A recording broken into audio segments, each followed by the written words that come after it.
দেখেছেন যে পশ্চিমবঙ্গ বিধানসভায় যে বাজেট সাধারণ বাজেট পেশ হলো, পশ্চিমবঙ্গে নতুন রাজ্য সরকার তৈরি হওয়ার পর প্রায় 80 বছরের শাসনকালে এই প্রথম এই ঐতিহাসিক বাজেট আমরা পশ্চিমবঙ্গ বিধানসভায় আজকে আমরা দেখলাম।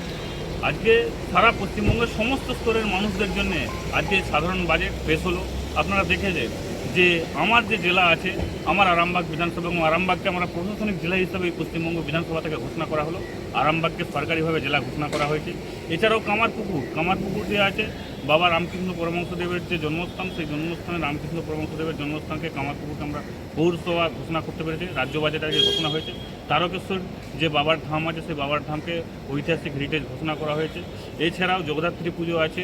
এছাড়াও সর্বক্ষেত্রে যেমন আশা ICDS কর্মীদের জন্য 5,000 টাকা বাড়ানো হয়েছে, সিভিক ভাইদের জন্য, সিভিক ভলেন্টিয়ার্সদের জন্য 2,000 টাকা বাড়ানো হয়েছে, স্কুলে যারা যে সমস্ত ছাত্রছাত্রী ভর্তি হবে তাদের জন্য 50,000 টাকা করে ঘোষণা করা হয়েছে।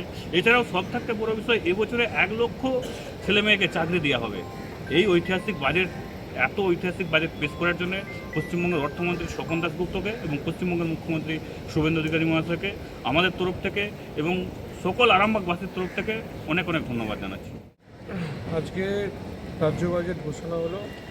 ধন্যবাদ জানাবো আমাদের রাজ্যের মুখ্যমন্ত্রী মাননীয় শুভেন্দু অধিকারী মহাশয়কে, আমাদের রাজ্যের অর্থমন্ত্রী মাননীয় স্বপন দাশগুপ্ত মহাশয়কে, যে যেভাবে জনমুখী বাজেট ঘোষণা হলো। পশ্চিমবঙ্গের ইতিহাসে এরকম বাজেট কোনো সরকার করতে পারেনি।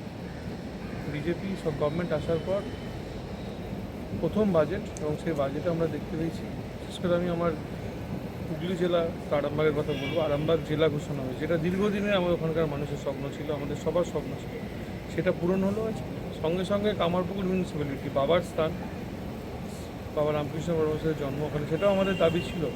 তো মান্যতা দিয়ে মাননীয় মুখ্যমন্ত্রী, আমাদের মানবিক মুখ্যমন্ত্রী যেইভাবে ঘোষণা করলেন, তার জন্য ওনাকে ধন্যবাদ জানাবো। সঙ্গে সঙ্গে তারকেশ্বর মন্দিরকে হেরিটেজের আওতায় নিয়ে আসা, তার সঙ্গে সঙ্গে আমাদের চন্দননগরের জগদ্ধাত্রী পুজো এবং তারকেশ্বরের শ্রাবণী মেলাকে রাজ্য স্তরে স্বীকৃতি দেওয়া, DA 20% বাড়ানো থেকে শুরু করে 1 লক্ষ কর্মসংস্থান, যাবতীয় সব মিলিয়ে জনমুখী budget.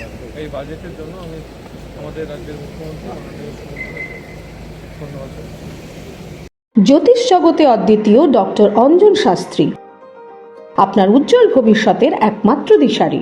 Call for booking 7477886099 or log in www.anjanshastri.com।